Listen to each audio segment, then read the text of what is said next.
Olá a todos, aqui é o professor Cláudio e hoje para tecer um breve comentário acerca de uma máxima sofística, uma máxima filosófica que é tida como a mais conhecida de todas as máximas filosóficas, aquela atribuída a Protágoras, o fundador do pensamento sofístico, que reza que o homem é a medida de todas as coisas. Ora, o que Protágoras pretendia afirmar com esta máxima?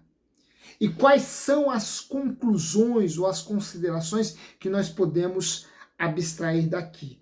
Sobre esta máxima, o seu sentido e as conclusões que nós podemos abstrair daqui, que eu irei falar nesta ocasião. Mas antes, eu quero te convidar para se inscrever em nosso canal, para deixar o seu like ao final deste vídeo, divulgá-lo a outras pessoas conhecidas, amigos, parentes, enfim, pessoas que se identificam ou se interessam por filosofia, literatura, ciência. Esse é um espaço por meio do qual nós comunicamos ou divulgamos conhecimento. Portanto, você que se identifica, que gosta, você que é desejoso em conhecer um pouco mais acerca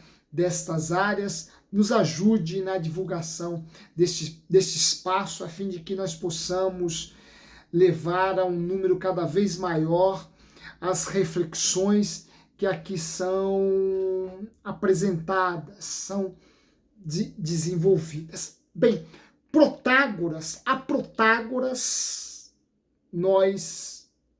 a Protágoras se deve à autoria da máxima, da proposição sofística mais conhecida ou a mais popular, aquela que sustenta que o homem é a medida de todas as coisas, aquela que afirma que o homem é a medida de tudo, a medida do cosmos, a medida da divindade, a medida de si mesmo. O homem é a medida de todas as coisas, já afirmava Protágoras, lançando aí as bases do antropocentrismo ocidental. Ora, não é à toa que durante o humanismo, século XV, e também no Renascimento do século XVI, esta máxima atribuída a Protágoras será interpretada ou servirá como o grande lema, o grande tema, a ideia-chave desses movimentos, o humanismo, século XV, e o Renascimento do século XVI, que colocam o homem no centro de todas as coisas. Protágoras, que é considerado por muitos como o fundador da sofística ou do pensamento sofístico, vai lançar as bases de um antropocentrismo, de uma concepção de mundo que parte termina no homem, que servirá como um grande tema, como um grande lema dos dois primeiros grandes movimentos modernos que marcam uma ruptura com o pensamento medieval. E eu repito, Me refiro ao humanismo e ao renascimento que vão colocar o homem como centro do universo. Entretanto, o que Protágoras tinha em mente ao afirmar que o homem é a medida de todas as coisas? Ora, qual era a sua ideia central ao proferir esta máxima e o quanto que esta ideia, que de alguma forma sintetiza o pensamento sofístico e o coloca em rota de colisão com o pensamento platônico, lembrando que Platão será o primeiro grande crítico do pensamento sofístico, o que Protágoras tinha em mente ao afirmar que o homem é a medida de todas as coisas? Bem, ao dizer que o homem é a medida de todas as coisas, a primeira pergunta que nós devemos fazer, e a resposta dessa pergunta nos colocará diante de outras premissas e de conclusões que partem dela, é qual homem, ou qual a ideia de homem que está no núcleo desta afirmação sofística, deste sofisma. O homem é a medida de todas as coisas. Porém, qual homem? Ora, existem comentadores sérios que vão entender este homem como um homem abstrato, um modelo de homem abstrato. Entretanto, esta concepção de homem, que será a concepção de homem adotada durante o humanismo e o renascimento, ali nós podemos identificar este conceito de homem como sendo um homem, um modelo universal de homem, um modelo abstrato de homem, né? O homo mesura, o homem medida de todas as coisas, que não é qualquer homem, é o erudito, o homem de ciência, o homem de arte, o homem de grande conhecimento, a exemplo de um Leonardo da Vinci. Ora, um Leonardo da Vinci estaria muito mais próximo desta ideia de homem, né, numa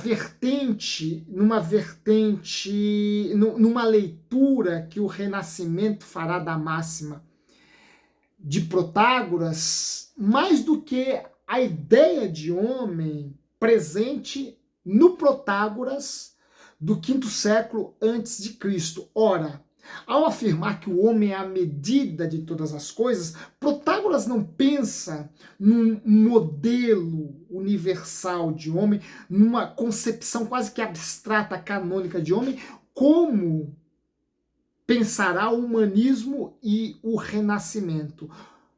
Fato é que este homem medida para Protágoras não é necessariamente um erudito, um homem muito culto, um homem que detém, que é portador de um conhecimento enciclopédico. Ora, este homem, para Protágoras, é um homem concreto. Mais ainda, este homem é um homem individual e individualizado.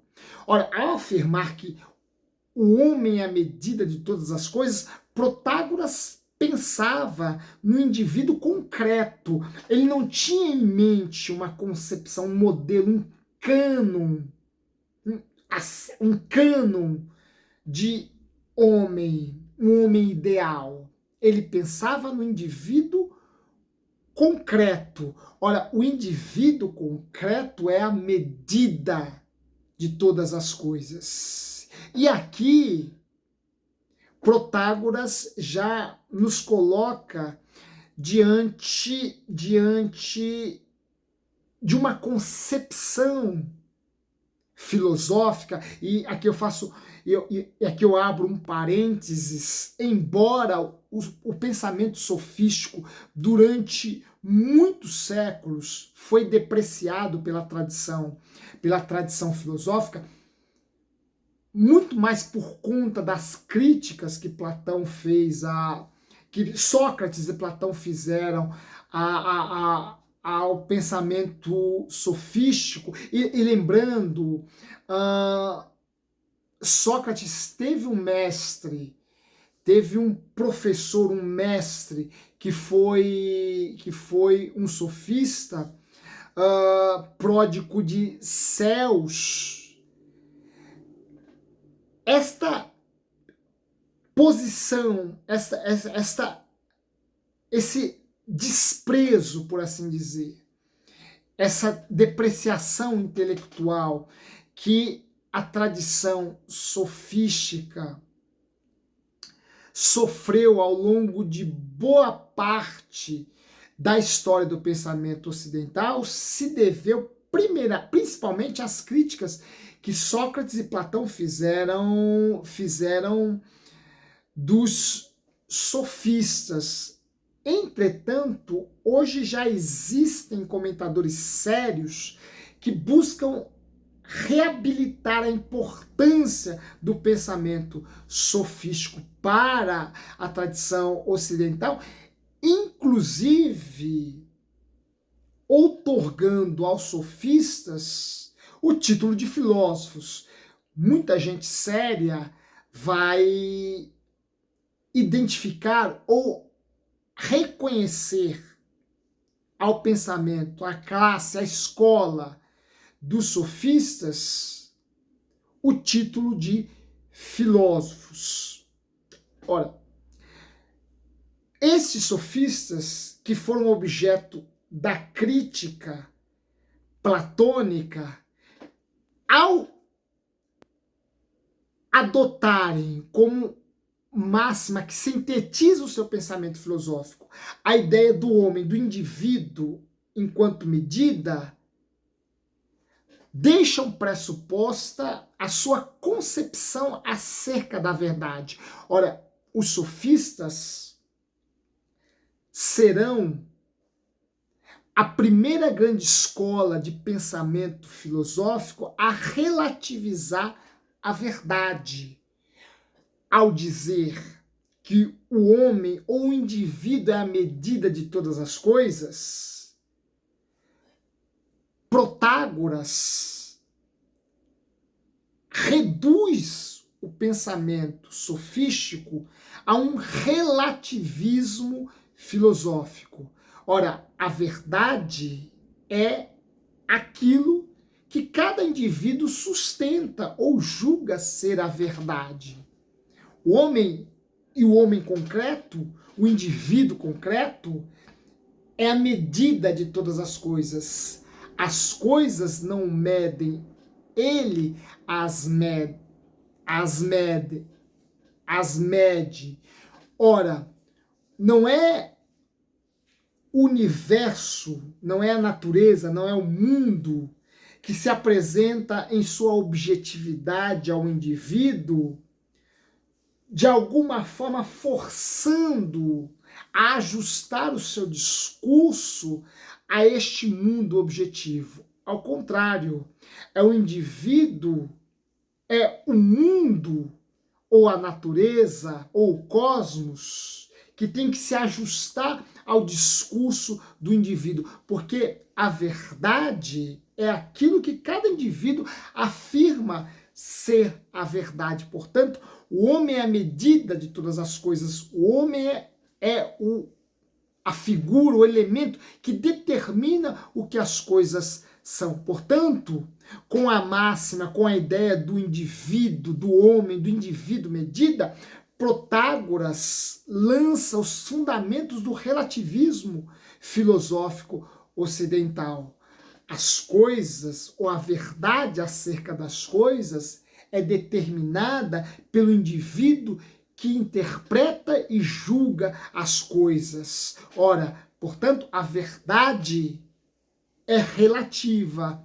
a verdade, não existe uma verdade absoluta. E nesse ponto nós já podemos ver, quem conhece minimamente o pensamento filosófico de Platão, já pode aqui identificar em que medida, em que sentido Platão, o pensamento platônico e o pensamento sofístico divergem, se contrapõem. Porque, ao contrário dos sofistas, para Platão existe uma verdade universal, existe uma verdade absoluta, existe uma essência que é o grande parâmetro ou o grande modelo de todas as coisas e a elas se impõe. Ora, para os sofistas não existe ou não existem verdades absolutas.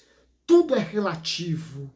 A verdade é relativa, a natureza é relativa, o mundo é relativo, o cosmos é relativo, os deuses são relativos. Ora, todas as coisas são aquilo que cada indivíduo afirma que elas são. Ora, não há verdades absolutas. E aqui nós já podemos ver um ponto de contradição no pensamento protagoriano, no pensamento sofístico, no relativismo sofístico. Ora, porque se o relativismo afirma que não há verdade absoluta, e se for verdade que não há verdade absoluta, logo, ao afirmar que não há verdade absoluta, o relativismo sofístico é contraditório em si mesmo, porque ele já está afirmando uma verdade absoluta. A verdade absoluta de que não há verdade absoluta. Portanto, o relativismo o relativismo sofístico em sua base já pressupõe uma contradição, porque ao se afirmar que não há verdade absoluta, já se pressupõe aí a existência de uma verdade absoluta. A verdade absoluta de que não há verdade absoluta. Portanto, o pensamento sofístico na sua base, no seu núcleo, já é um pensamento contraditório. Porém, quando entendido num terreno, num contexto político, nós podemos ver o quanto que ele está associado à ideia de democracia. Por quê? Porque, de algum modo, Protágoras, ao dizer que o homem é a medida de todas as coisas, está afirmando uma pluralidade de verdades, a importância de uma diversidade de discursos, embora eles sejam contraditórios entre si. Olha, para o pensamento sofístico de Protágoras, não existem razões, não existem, ou não se aplica para o pensamento sofístico de Protágoras, ao pensamento sofístico de Protágoras, não se aplica o princípio da não contradição. Por quê? Porque o relativismo protagoriano é um relativismo fundamentado em razões contraditórias. Para toda verdade que se afirma, é possível uma não verdade, tão verdade quanto a verdade que ela nega.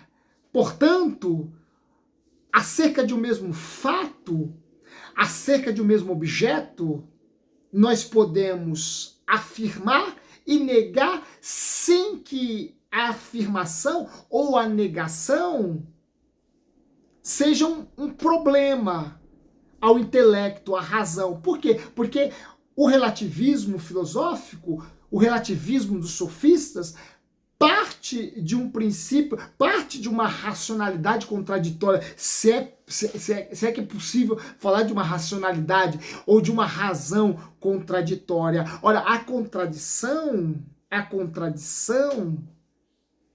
é tão importante no relativismo sofístico quanto aquilo que se afirma enquanto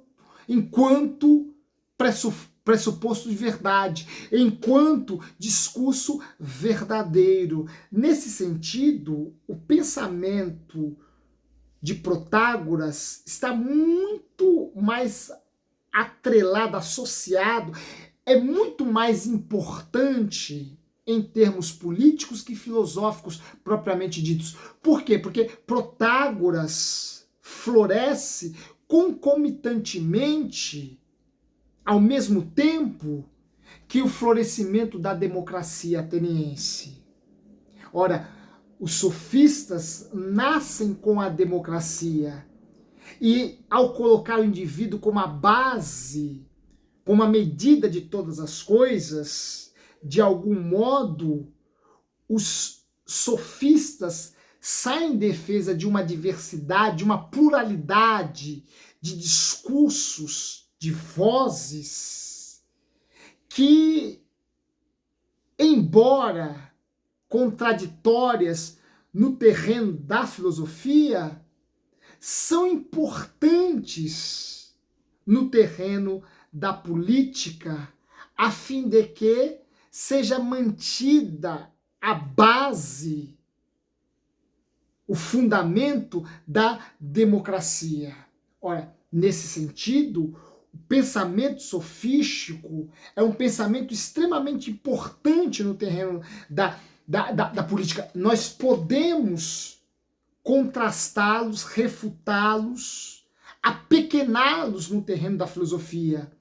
Contudo, no terreno da política, este pensamento, este relativismo sofístico se abre ou sai em defesa de uma pluralidade de discursos, de uma pluralidade de vozes, de uma pluralidade, de uma diversidade de ideias que está muito mais atrelada, associada ao espírito da democracia do que o universalismo platônico, do que o universalismo, o absolutismo, por assim dizer, filosófico de Platão. Tanto é, e em outras ocasiões nós podemos falar sobre isso, tanto é que o universalismo de Platão será, no século XX, interpretado como uma espécie de discurso filosófico proto-totalitarista. Há muita gente séria, muito intelectual sério, que vai ver no universalismo de Platão os fundamentos filosóficos daquilo que no século XX se converterá num Estado totalitarista. E aqui eu me refiro ao nazismo e ao fascismo. Ora, muita gente séria vai associar o universalismo, a filosofia platônica, a esses regimes totalitários, porque Platão defendia uma única verdade, Platão defendia a verdade enquanto algo absoluto, Platão defendia a verdade enquanto algo universal. Os sofistas e o seu relativismo parecem encontrar no terreno da democracia um lugar muito mais receptivo ao seu discurso do que o universalismo platônico. Não é à toa que, com o fim da democracia ateniense, obras dos sofistas foram queimadas, manuscritos sofísticos foram queimados. Eis aí um limite muito delicado e que sempre nos faz refletir e pensar acerca de uma defesa quase que de uma defesa apaixonada, cega, entusiástica a uma verdade absoluta, e o quanto que isto levado ao extremo pode implicar num risco àqueles que pensam diferentemente ou que defendem uma pluralidade de discursos, uma pluralidade de ideias que não parece ser bem-vinda diante de uma concepção de Estado universalista ou absoluto. Nesse sentido, os sofistas, principalmente por meio da figura de Protágoras, parece defender em nós aquilo que é muito caro à nossa existência enquanto democracia, que é reconhecer a mesma importância em nosso discurso, em nossa interpretação acerca das coisas, do que a afirmação de verdades universais ou absolutas. É claro que o relativismo também, quando levado ao extremo, é perigoso à própria democracia. Existem afirmações que já não estão mais no terreno daquela diversidade de discursos defendida democraticamente, porque são um perigo à própria democracia. Mas Protágoras não viu, ou pelo menos não estimulou uma concepção de mundo que punha em perigo o próprio mundo no qual ele se via, ele reconhecia-se livre para afirmar o seu relativismo. Talvez nós hoje já não possamos nos dar ao luxo de fazer uma defesa relativista ao extremo, como fez Pitágoras, porque os fantasmas ou os monstros que querem se alimentar desse discurso para colocar um ponto final naquilo que em nós é extremamente caro, que é a nossa liberdade de discursar, de expor a nossa opinião dentro de um sistema, dentro de um regime democrático equilibrado. Esses monstros que hoje nos rodeiam e que se valem desse relativismo para sustentar um discurso que é contrário à própria democracia, estes monstros Protágoras não os conheceu. Portanto, façamos-lhes uma defesa historicamente contextualizada, ressaltando a sua importância para a democracia, mas sem corrermos no risco de que, levado ao extremo, sem corrermos no risco de levá-lo ao extremo, porque ao extremo o relativismo cria monstros que põem em risco a nossa própria ideia de democracia. Um grande abraço e até a próxima.